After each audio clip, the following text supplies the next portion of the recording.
The year was AD 112, and Pliny had a problem. Pliny the Younger was, you might call, the governor of an area called Bithynia, which is Pontus, northern Asia Minor, or Turkey. You notice from Sunday morning with the 7 churches to many of the places that we're looking at here in this class so far, that Asia Minor, Turkey, was a major area of Christian influence. Pliny the Younger, he's called the Younger because he had a famous uncle who was also named Pliny, and so he became Pliny the Older. I like to call him Pliny the Young. Maybe he was a relative. He was writing to the Emperor Trajan because he wasn't sure how to handle the problem before him. The problem before him were literally the people before him. He was a magistrate, the ruler of this area of Bithynia, sometimes a judge, and he wanted to know how to handle the Christians. Do I seek them out to be punished? Should I punish them even if they recant? Should I be more lenient with those? What if they're very old or sick? Pliny says to Trajan, this is basically what we've been doing. When a Christian is brought before me, I ask them once if they're a Christian.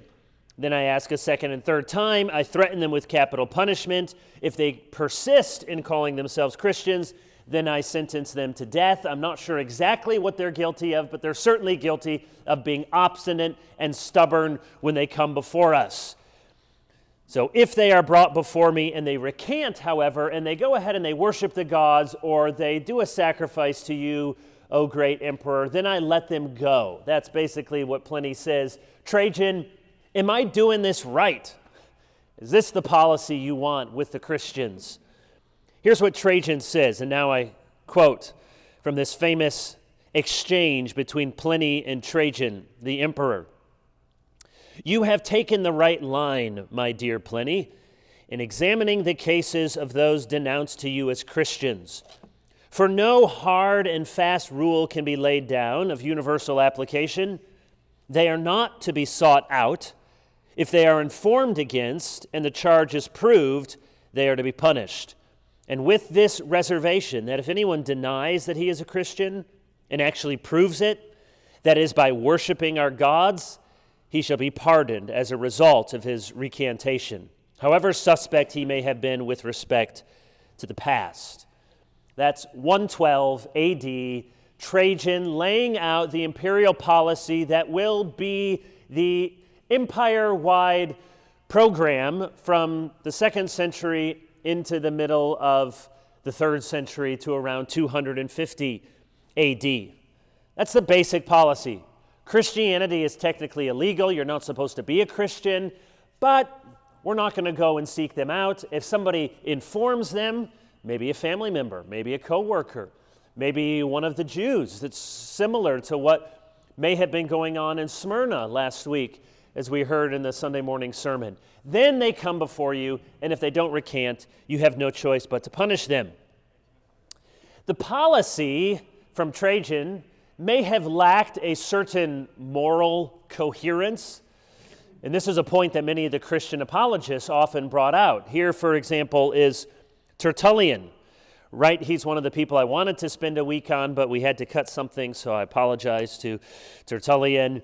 But he is of the same time frame that we're looking at this morning, that is the 2nd to 3rd century in northern Africa. Here's what Tertullian wrote about this policy, which was across the empire in the 2nd and 3rd centuries. What a necessarily confused sentence. It refuses to seek them out as if they were innocent, and orders that they be punished as if they were guilty. It pardons and yet is cruel. It ignores and yet punishes. Why do you circumvent your own censure? If you condemn, why do you not inquire? And if you do not inquire, why do you not also absolve? That's the moral logic Tertullian and the other apologists argue. If Christianity is really so bad that we need to be punished, why aren't you seeking us out? And since you're not seeking us out, why is it that when you find us, you can be so cruel and punish us? Which is it? Are we really evil and deserving of death or not? So the policy lacked a certain moral cohesion, and yet you can understand it made political sense to the Romans. They were thinking, well, why take all this time? And we got a big empire that goes all the way over to Spain and northern Africa and into Arabia, and now is going all the way up into the British Isles. We got a lot of things to do. It's going to take a lot of time, a lot of manpower to go out and hunt down these Christians. They don't seem to be inciting revolution. They're not overthrowing the government. Can we just leave them alone?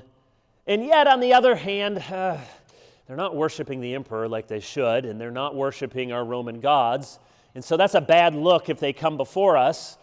This is going to be undermining of our own authority if these Christians, who everyone knows they don't worship the emperor, if they're brought before us and we let them go, well, what sort of license is that going to give to everybody else? So we ought to punish them.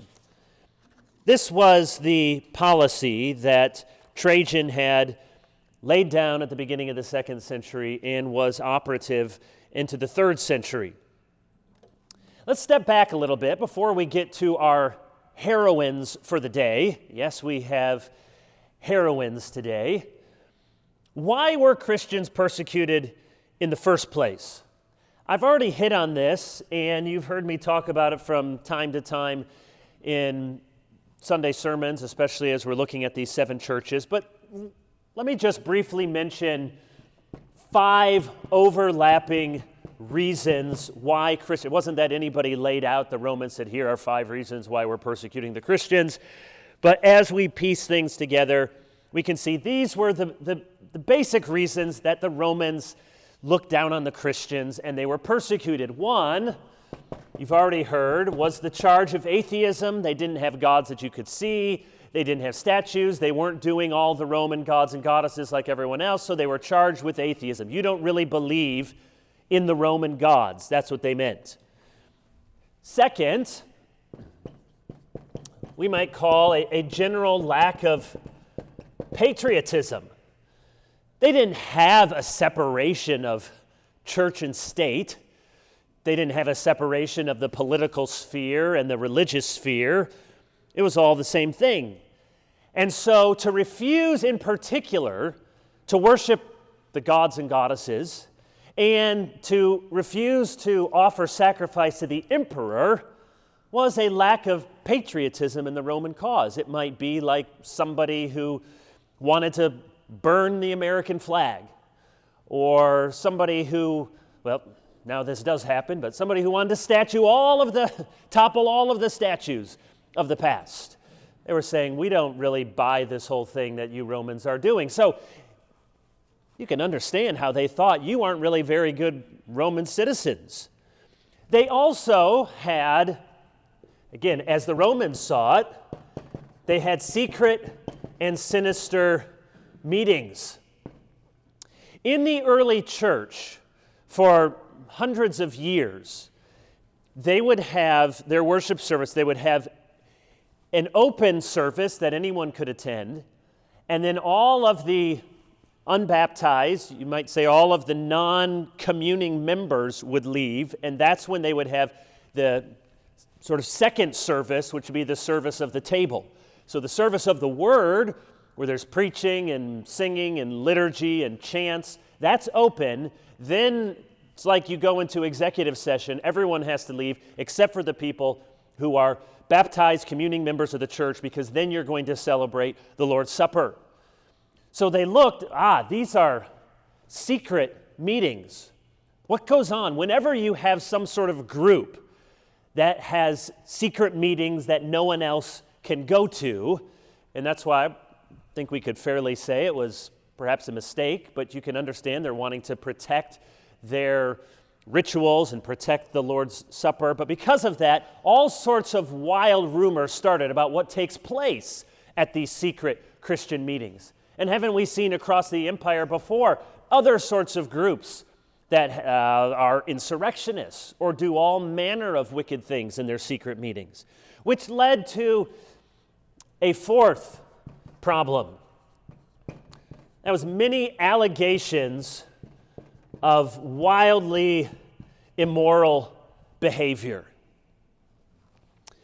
And you've heard me say this before, but you can almost understand how things that seem very normal to us, when you have across this far-flung empire, this weird new group of people, even secret meetings, some of the things that sound normal to us seem very despicable to the Romans.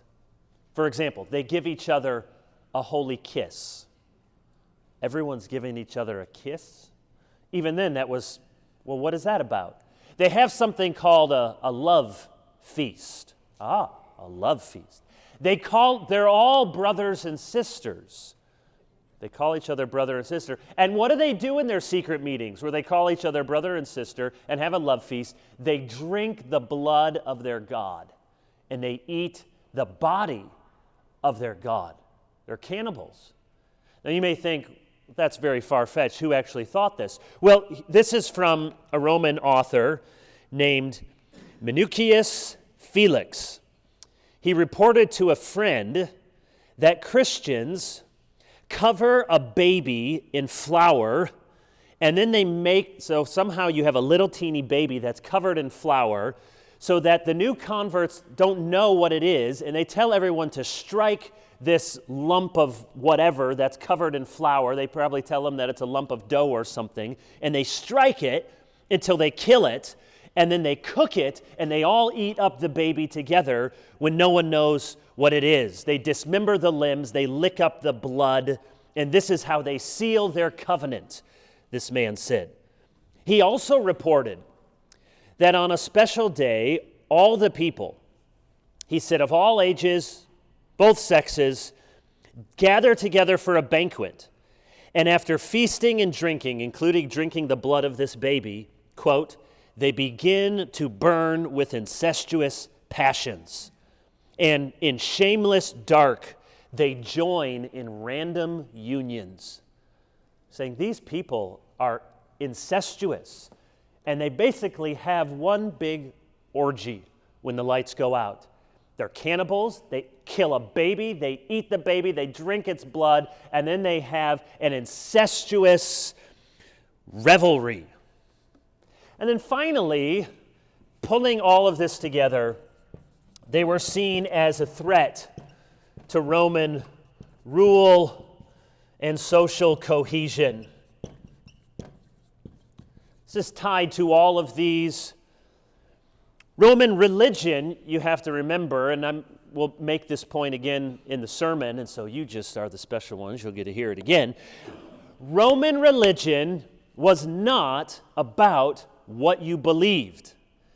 This is one of the things that made Christianity different, and we saw that last week with Irenaeus. The Romans didn't care what you believed. Nobody cared if you had a personal relationship with Zeus. They didn't think along those terms. Nobody wanted you to invite Aphrodite into your heart.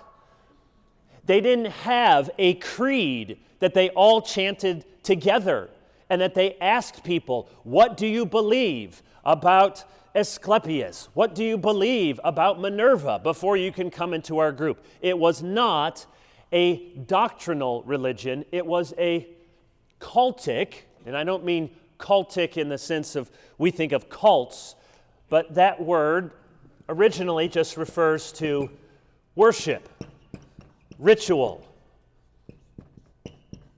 That's the Latin word, the cultus. It was not a doctrinal religion, it was a cultic, or it was a ritual religion. One of the expressions of the Roman religion in Latin, do ut des. Do ut des. Which means, I give that you may give. This is what they thought about their religion. I give that you may give. I give a sacrifice to the gods in order that you, the gods, will give to us. It was a quid pro quo relationship. Nobody was thinking about, I need to be saved from my sins. No one is thinking about inviting these gods into their hearts. Why would you? They're not really likable gods. They're souped-up superheroes who have a sketchy past, and they're fickle and capricious, but they have powers. And so you offer sacrifices to the gods, you feed them, and then they do things for you. They give you rain, they give you harvest, they make your animals breed, they give you children, they give you victory in war.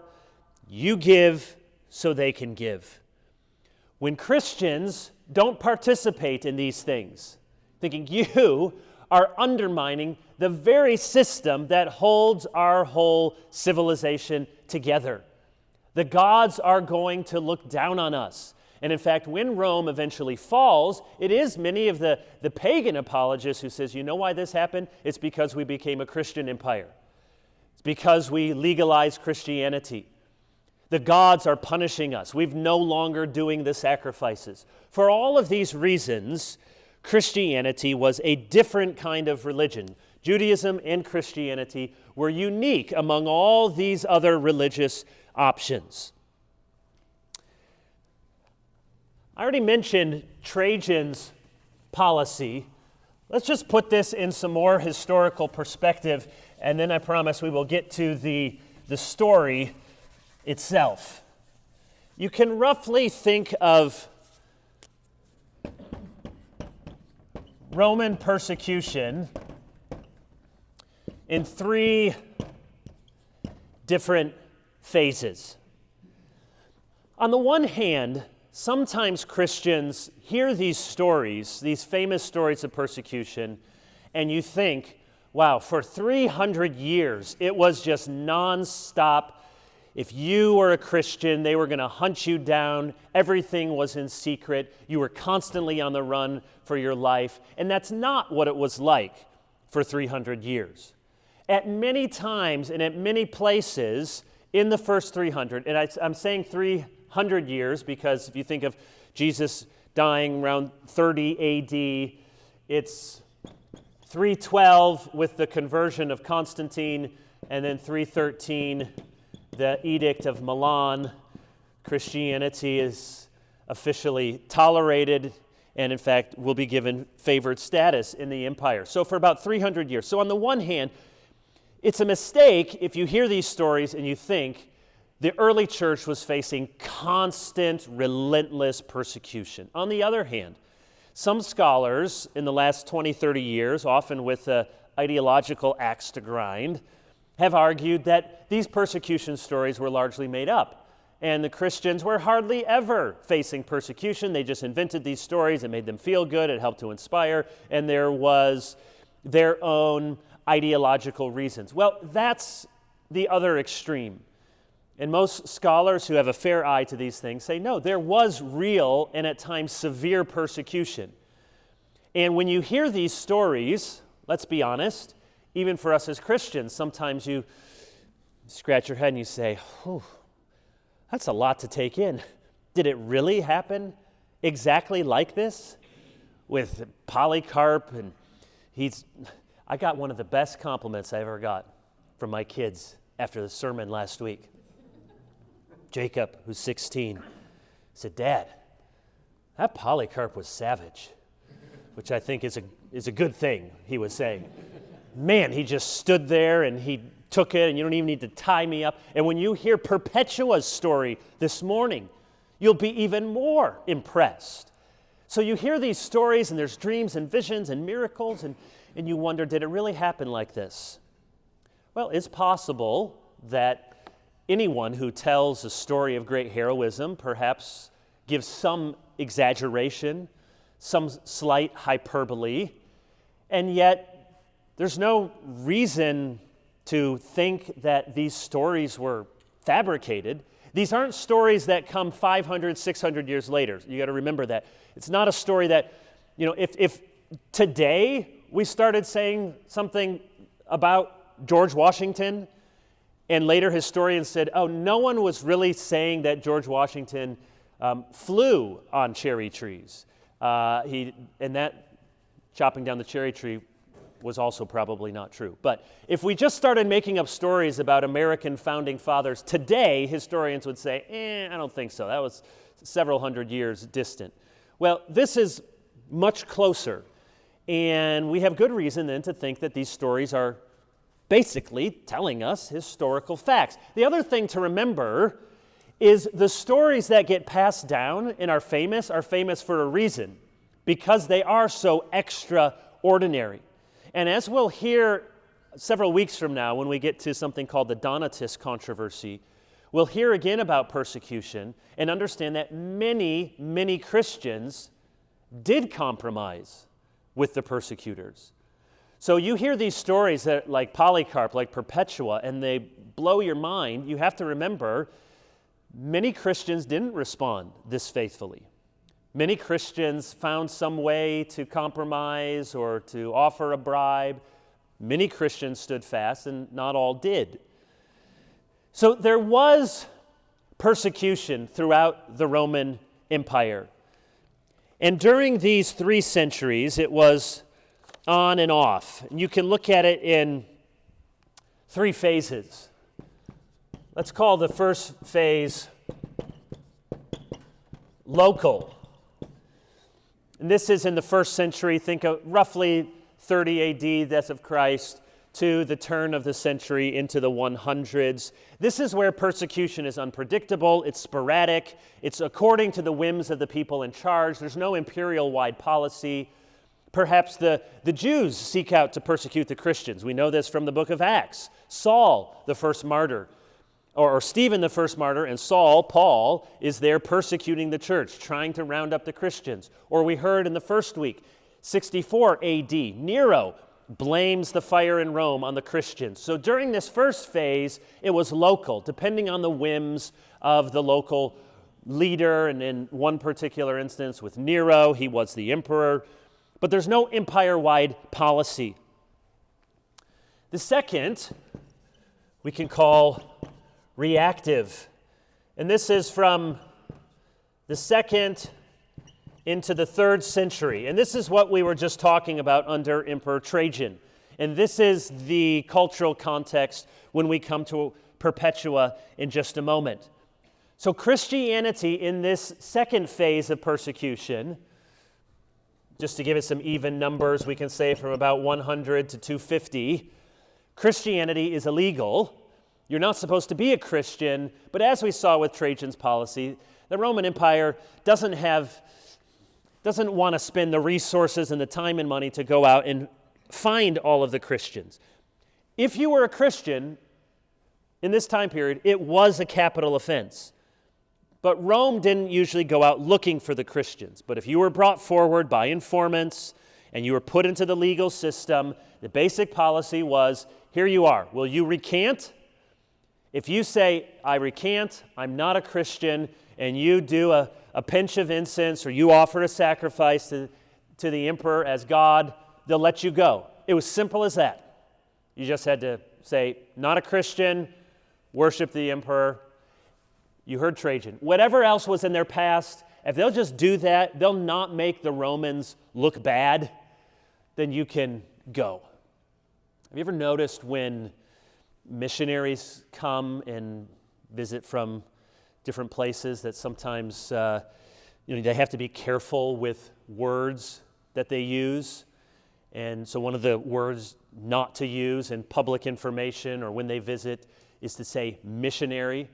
And so there'll be a worker, or you'll get their prayer letter and it will say, pray for our company and pray to our dad that he would look after us and our company and our mission, and that we would find, and it's sort of this vaguely code language. And I remember talking to some missionaries saying, really, are there government censors who just think everyone in America has the same dad? Are they really fooled by this?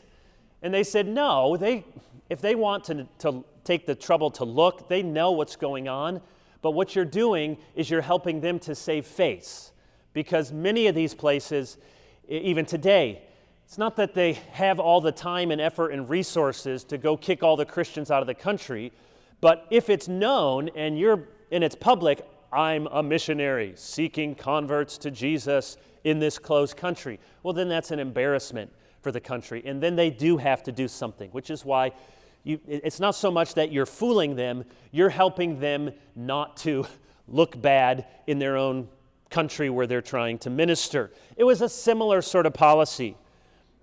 Then we come to the last stage, which I just label as aggressive. And this is from 250 here again until 312 with the conversion of Constantine. You have, beginning 250, you have the Emperor Decius, who instituted now an empire-wide program to impose paganism throughout the empire. Not just responsive if someone comes forward, but proactive. You had to appear before a local magistrate and perform your ritual duty to the gods in order to receive a libellus. Think an affidavit. So you see the difference? Here, somebody rats you out, and then you got to go, and then you got to prove it. Now, with Decius, he wants to impose paganism throughout the empire, and now it's like you got to go and register to vote. So everyone has to go, appear before the local magistrate, and all right, can you do it? Can you offer your sacrifice to the gods and to the emperor? Probably only take a couple of minutes. Just do that, and then you get a piece of paper, a libellus, or we would say an affidavit, and here it is. You got your papers that says you're a good Roman citizen. Christianity wasn't being singled out. This was, if you had some other religion that didn't allow you to do this. So Christianity wasn't being singled out, but it was true. Christianity, by this time, was a large minority religion and one opposed to this sort of worship. So Christianity was inevitably going to be in the crosshairs. Some Christians during this time were martyrs, but some purchased a libellus, an affidavit, by bribery. Others laid low and hoped for the best. Others fled to the countryside, and many gave in and did the sacrifice. It's worth pausing for just a moment to think about. These would have been really hard decisions. We'd all like to think we're just like channeling Luther 1,200 years in advance, 1,300 years. Here I am, I can do no other, I will not recant. Do your worst. We'd like to think we're all Polycarp. Bring it on. Bring on the end. But what would you do? You got a family? You're the father, you got a wife, you got kids to take care of. You have a church community that you're a part of. Should I pay a bribe? We know we got this one Roman official in town, and he's kind of sympathetic to it. He doesn't care much about the policy either, and if you just give him a few denarii, he'll give it to you. Would that be right? Or do you just not show up for your court date and hope that they don't notice? Or do you move out to the countryside and far away from inspectors? Or do you just go and you convince yourself, I don't mean it in my heart, I'll worship, but what I really mean is I'm just honoring him and I'll just do it and then move on. Or, you know what, I can do it and then I'll ask for forgiveness later. Well, that's hopefully not what we have done, but we should be sympathetic to try to understand these were really difficult times and difficult situations. And what we'll see later when we get to the Donatists is that the follow-up question is, what do you do with all those Christians who did offer sacrifice to the emperor? What do you do if your pastor offered sacrifice to the emperor and then he repented? Should he still be your pastor? Well, you believe in grace, don't you? He can be forgiven, but on the other hand, your grandfather was killed and your pastor, nothing happened to him, and now he wants to repent and move on with life. What do you do? Decius instituted this empire-wide aggressive persecution. Valerian, the next emperor, keeps it up until 257. They're often targeting the clergy now. His successor, the Emperor Gallienus, actually stops the persecution in 260. And for the first time, Christianity becomes legal. They can own property, you can worship freely, and you can understand after 10 years, 250 to 260, of intense persecution that the Christians thought, finally, the Lord's answering our prayers. Peace has come. This long, drawn-out history with the Romans is over. Finally, we're recognized. We can legally exist, own property. Better days are ahead. But they were wrong. The worst was yet to come. In 303, Diocletian initiated what has come to be known as the Great Persecution. And this was at its very worst. It truly was darkest before dawn. So 303, with Diocletian, you have 10 years before Constantine, the emperor, becomes a Christian and then issues the Edict of Milan. The Edict of Milan wasn't actually an edict. It didn't do anything in Milan, but it's just called that.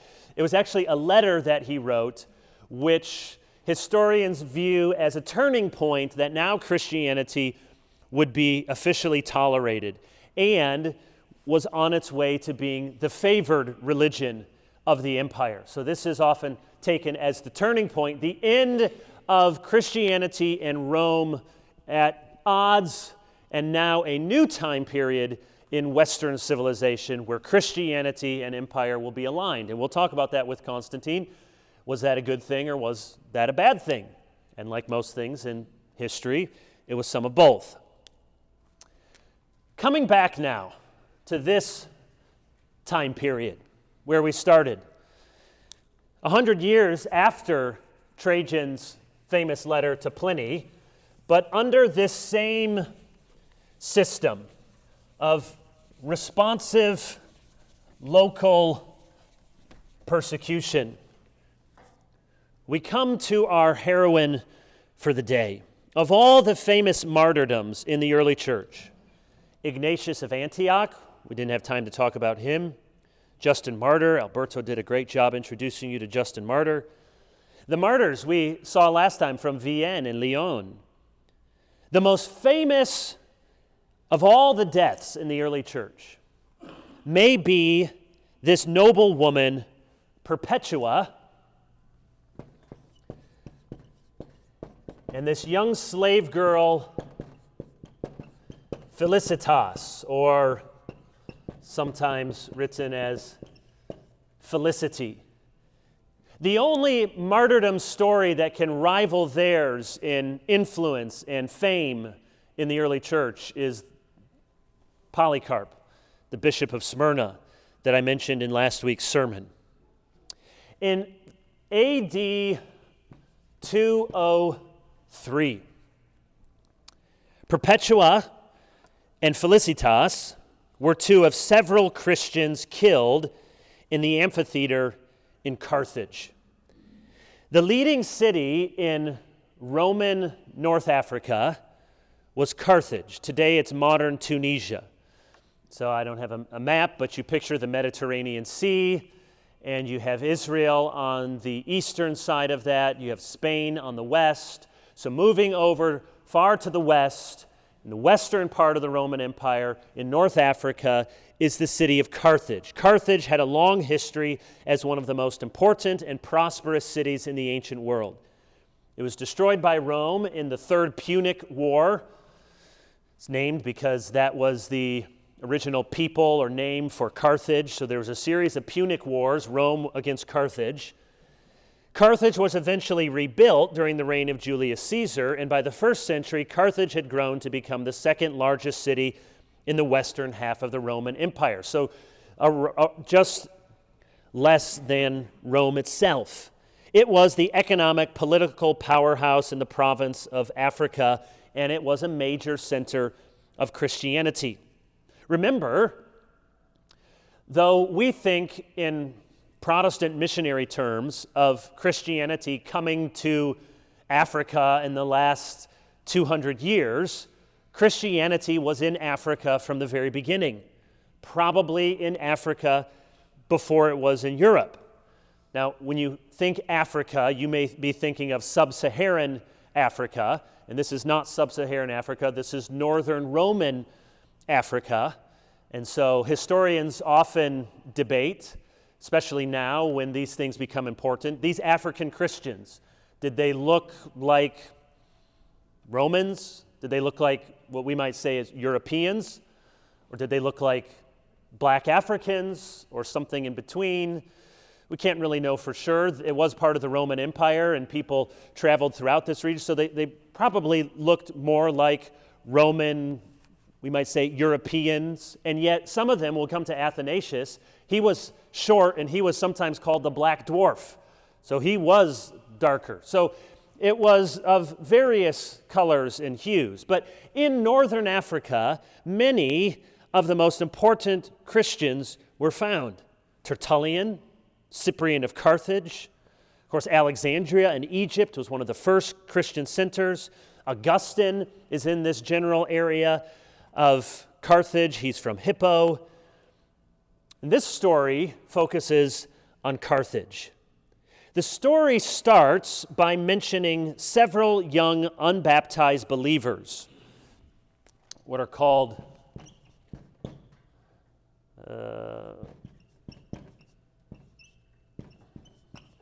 catechumens. They were people who were being catechized. I think I had it right the first time, in E. Unbaptized believers. So these are people, they profess Christ, but there was in the early church, for new believers, there was a long process of instruction before you were finally initiated into the church by baptism, and you were called a catechumen. This story of Perpetua, and then secondarily of Felicitas, comes down to us. I was reading it this week. This is a book, Early Christian Martyr Stories, an evangelical introduction with new translations by Brian Litfin, who's at Moody. He's a very fine scholar. And you can read his translation. He has it in very readable English. It's not hard to understand. It's about, 15, 18 pages or so of this document called to us the Martyrdom of Perpetua and Felicity. It starts by noting that a group of Christians in Carthage had been arrested.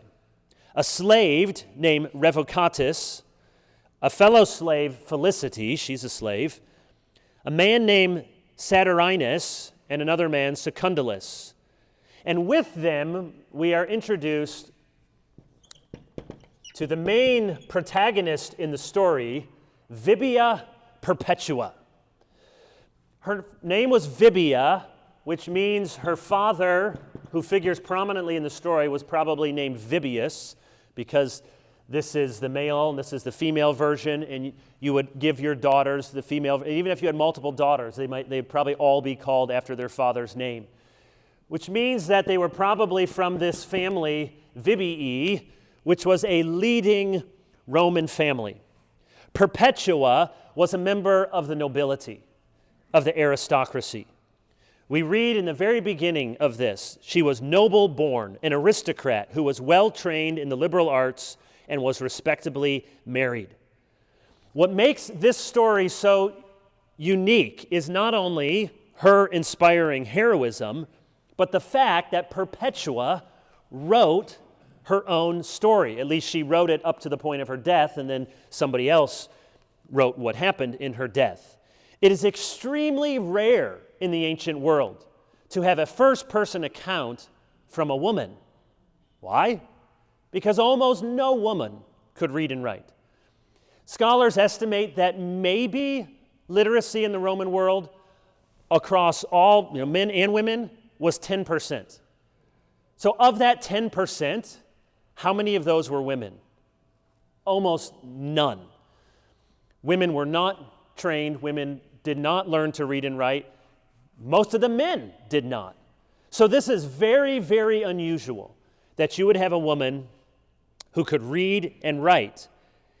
And in fact, we learn in the story that she could speak both Latin and Greek. And she was connected to high-ranking church officials. So if you think today, sometimes politicians will say, well, you're a one-percenter, and that's usually a bad thing, except they're usually one-percenters when they say it, but you're a one-percenter. Well, she was a 1% of the one-percenters. She was of the very upper crust of society. She had a liberal arts education. That's what the term used in the translation. She could read and write. She wrote her own story. She was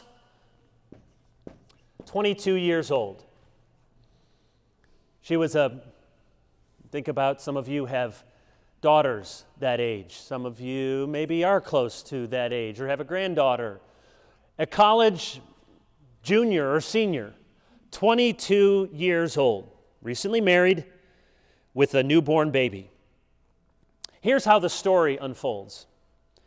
She was placed under house arrest with these other believers, and we are introduced in the first scene to her father. Likely we'll call him Vibius, almost certainly his name. And he's not a Christian, but he figures prominently in this story, and he pleads with her not to go through with this. He pleads with her. When her time comes, she's been arrested, she's under house arrest now, and she's going to stand trial. He pleads with her, don't call yourself a Christian. And she says to her father, she looks at a little vessel, a little water pitcher, and she says, do you see what this is? It's a water pitcher. No matter what you call it, that's what it is. Well, no matter what you call me, I'm a Christian. That's what I am. I can't deny who I am. Her father is beside himself. He goes on a trip, and during that time, when he's out of the house, she says, a little breathing room, and she gets baptized. A short time later, this group, which had been under house arrest, is thrown into prison. It's a dungeon. Perpetua said the worst part was, quote, I was tortured by sorrow for my baby the whole time I was there. One of the unique things with this is it is a very feminine account. You'll see many times in the story where you have a obvious female perspective on what is going on, because she's a mother. And she says, I have this newborn baby who's still nursing. Two deacons, Tertius and Pomponius, so these are Christians, come and minister to the prisoners. Remember that verse in Hebrews that says you came and ministered, and it says you were not ashamed? All the times that Paul says he's not ashamed of my chains, because in the ancient world, you got thrown into a prison, a dungeon somewhere. Nobody was feeding you. You didn't have an exercise routine. Nobody was taking care of you. You were dependent upon the goodwill of others to come and give you something to eat, or give you a blanket, or give you a book. Usually you could come and visit, and you could pass something between the irons. That's why it was such a big deal when Christians went to visit other Christians, because you are putting yourself in harm's way. You're identifying you're on their team. You're one of these people. So these deacons come, and they bring her baby, and they allow her to have her baby in the dungeon, and she says, everything changed. It became like a paradise to me as long as I could have my baby there. Sounds like an exaggeration, except some of you moms would say, yeah, if I could just have my baby there, and I knew that my baby was okay, it would make everything better. She requests a vision from the Lord, which he grants to her in prison. If we have time, I'll say more about why she's getting so many visions, and if she was a part of this group in the early church called the New Prophecy. We might think of them as charismatics. Later in the history of the church, they'll be deemed heretical, but at this early date, they're seen as somewhat schismatic, a little bit dangerous, but they don't have any heretical views. But you're going to see in this story, she certainly has a view of dreams and visions and revelations that would be difficult for Presbyterians to embrace. But we're going to be thankful for whatever happened and thankful for her courage. So she asks the Lord for a vision, and she gets a vision. She sees a bronze ladder reaching up into heaven. And on all sides, there are spears and pruning hooks and swords and daggers and darts. And at the foot of the ladder is an enormous dragon. And the dragon is frightening everyone from climbing up this ladder. There's a man in the dream named Satiris.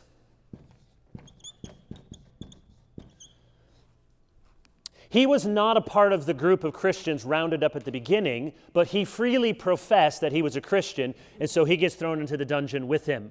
We aren't sure who this man is, but he figures prominently in the story. Some people think maybe Satiris was actually her husband. We don't know. Her husband is not mentioned anywhere in the story. It's a little odd that there's nothing. Was her husband not a Christian and didn't agree with this? Did he not become a convert? Was he dead?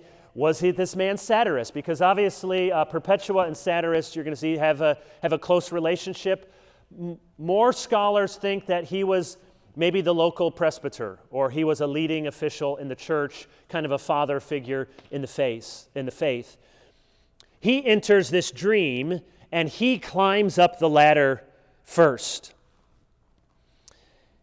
And as he climbs, then he beckons Perpetua to climb up the ladder.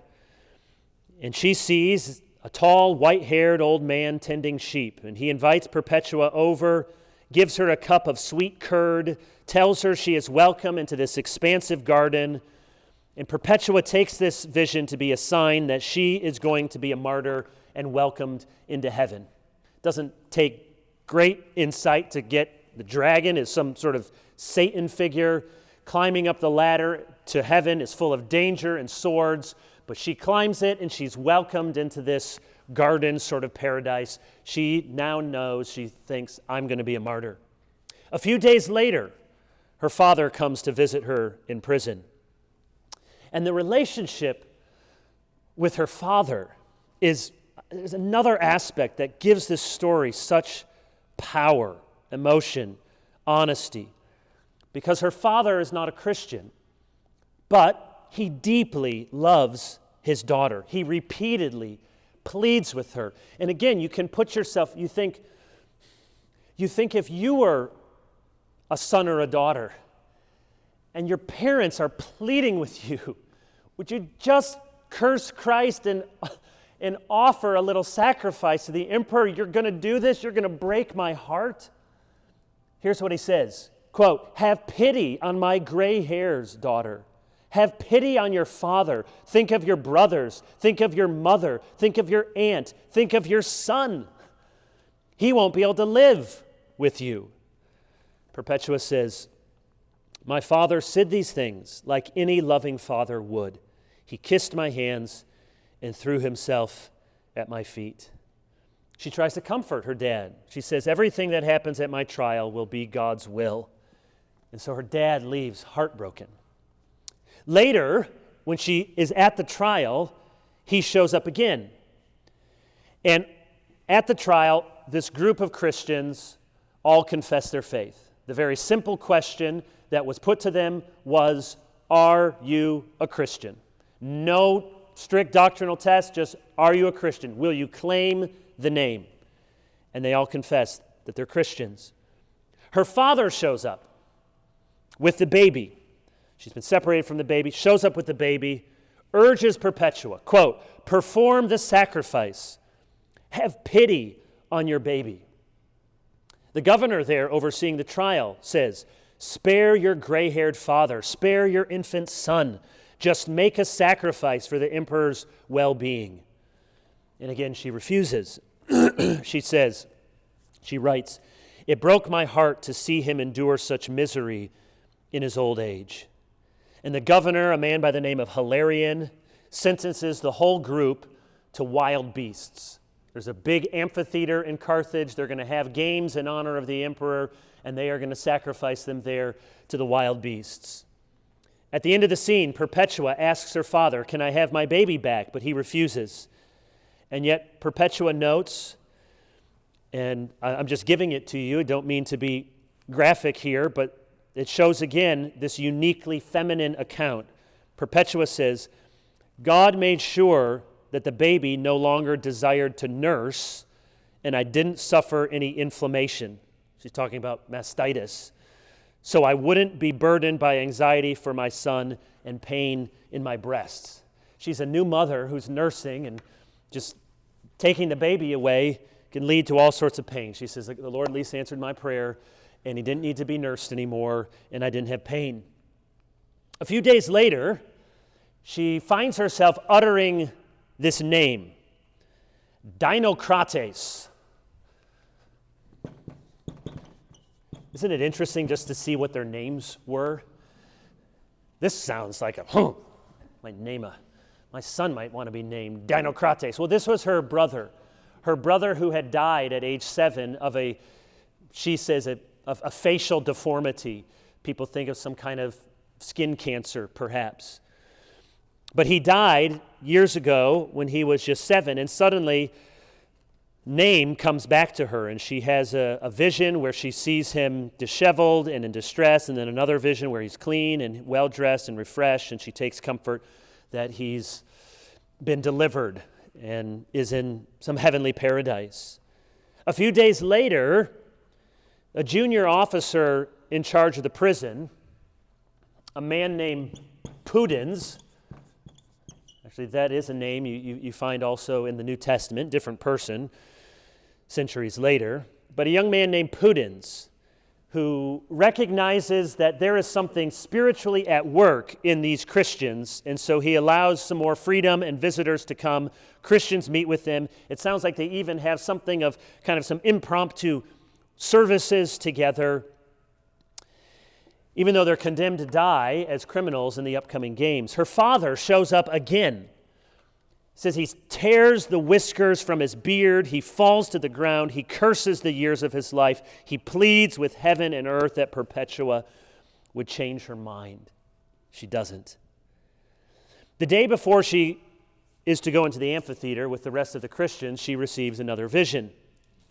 In this vision, she's in the arena, and it's a bizarre vision, and she said, stripped and becomes a male gladiator. And she has to fight this giant Egyptian. He's not a normal human being. She says he's as tall as the highest point of the amphitheater. So he's several stories tall. And she has to wrestle. She fights and punches in hand-to-hand combat with this giant Egyptian in the amphitheater. And eventually she's victorious. And the referee there in the amphitheater gives to her the laurel, gives to her the crown, and she is brought to the gate of life. They would have the gate of death and the gate of life in these gladiatorial contests where the winners go, the losers go. So she's brought to the gate of life. She crushes him underfoot, she says. Just parentheses there, several times in these visions, either stepping on the dragon as she climbs the ladder, or here it says she crushes the Egyptian under her foot. There's an obvious allusion to Genesis 3:15, to crushing Satan with her heel, that she is embodying this assault on the devil himself. So she awakes from this dream, and the vision tells her that her real opponent in the arena is going to be the devil himself, but she will have the victory. And then it says, here ends the account of how I conducted myself up to the day before the games. Concerning what happened at the games themselves, let someone else write about that if he sees fit. So now she's going with the rest of the prisoners to the games. That's the end of her record because she's going to die. But we have the rest of the record. Somebody compiled it. We don't know who. Perhaps it was Tertullian himself who was in this area and wrote a lot about martyrdom. So Tertullian may have been the editor who pulled this together. So she enters into the arena.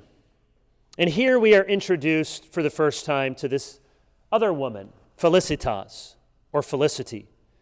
She's even younger than Perpetua. She was pregnant when she was first arrested, and then when she's in prison, she's 8 months pregnant. It was against the law to publicly punish a pregnant woman. So, she didn't pray, could I be pregnant for the rest of my life? She prayed, can I have the baby so I can go through with this martyrdom? It may have been an act of great faith that she wanted to be a martyr. It was also, you can put yourself in her mindset, she's at least here with a group of Christians that she knows. She's with her friends. They're all going to go together. If she doesn't have this baby, she's going to go and have to die alone in the amphitheater some other time. At least she has the camaraderie and the courage of all this. So the Lord answers her prayer, and she gives birth safely to a child. And as she's in pain, one of the soldiers says, you're in pain now, you're going to be in so much worse pain later. She says, in effect, the Lord has given me strength for this, and he will give me strength for that. A young woman from the church takes the baby girl, raises her as her own, and so the baby lives. But Felicity, as we'll see, will die. The military commander was imposing harsh conditions upon the Christians in the dungeon. They were becoming worn out, but Perpetua challenges him before they go in, and she says, "Why don't you let us refresh ourselves? Why? We are the most prominent criminals in here." In other words, she says, we're going to be the main attraction. Do you want us to come half dead, already worn out, bedraggled, looking terrible, we haven't eaten? Why don't you give us food? Why don't you take care of us? Why don't you allow us to be fresh? The people want to see a good show out there. And the commander agrees. And so he has more leniency, allows them to be well fed, gives them more comfort in prison the days leading up to the amphitheater. The day finally comes where they are to be thrown to the animals. We read, Perpetua went along at a calm pace with a radiant countenance. Felicity was there too, rejoicing to have given birth safely so she could face the beasts. She was going from one kind of blood to another, from the midwife to the gladiator. Her postpartum washing would be a second baptism. Once in the amphitheater, the officials there try to dress them in pagan garments. This is entertainment, remember. This is the original virtual or the original TV spectacle. You're really going to get to see reality television. So they want to dress them up, and they're going to do a sort of play acting, and they're going to be pagan gods and goddesses and fighting against these other gladiators. And Perpetua, again, stands up for the group. Says, no, we refuse to go out and die in these pagan costumes. She says, quote, we came to this day of our own free will precisely so our freedom wouldn't be violated. Her argument is, look, we haven't fought this. We've been good prisoners. And you promised us that we could do this on our own terms. And so he relents, and he lets them go out in their simple, ordinary clothes. The account says, Perpetua began to sing a psalm, already treading on the Egyptian's head. We're told what happens to the other members of this group. Satiris and Revocatus have to contend with a leopard, and after that with a bear, and they're killed. Satiris, this man, probably a church official, maybe her husband, we don't know. Satiris said he was especially scared of having to face a bear, and he had a premonition that he would die by the bite of a leopard. But instead, initially, of a bear or a leopard, he's tied to a wild boar. So a soldier would tie you to a wild boar, and the boar, then you can't go anywhere, and they'd watch you fight this thing, and eventually the boar would kill you. But what happened was the boar turned and gored the soldier, and he died, and it said just dragged around Satiris for a while, and he was basically unhurt, and then they put Satiris in front of the bear, and the bear refused to come out of his pen, so they put Satiris in his cell for a time. The animals were not obliging. Later, however, they bring out Satiris again, and he's busy evangelizing Pudens, this guard. He's evangelizing him, and as he is evangelizing, they release a leopard, and just as his premonition was, a leopard comes and rushes upon him. And as he's dying, he tells Pudens, farewell, remember me in my faith. And then we read this about Perpetua and Felicitas, coming here to the end. For the young women, however, the devil had arranged a very fierce cow. This wasn't the normal custom, I'm reading here, but it was done to mimic the women's sex. So these are mothers, nursing mothers. And so to mock them, they give a milking cow. So they were stripped naked and draped in nets, then brought out into the arena. But the spectators were horrified when they saw one was a delicate young woman, Felicitas, or Perpetua, and the other had just come from childbirth, Felicitas, with her breasts still lactating. So the authorities put loose tunics on the women. Even The crowd in Carthage said, this is too much.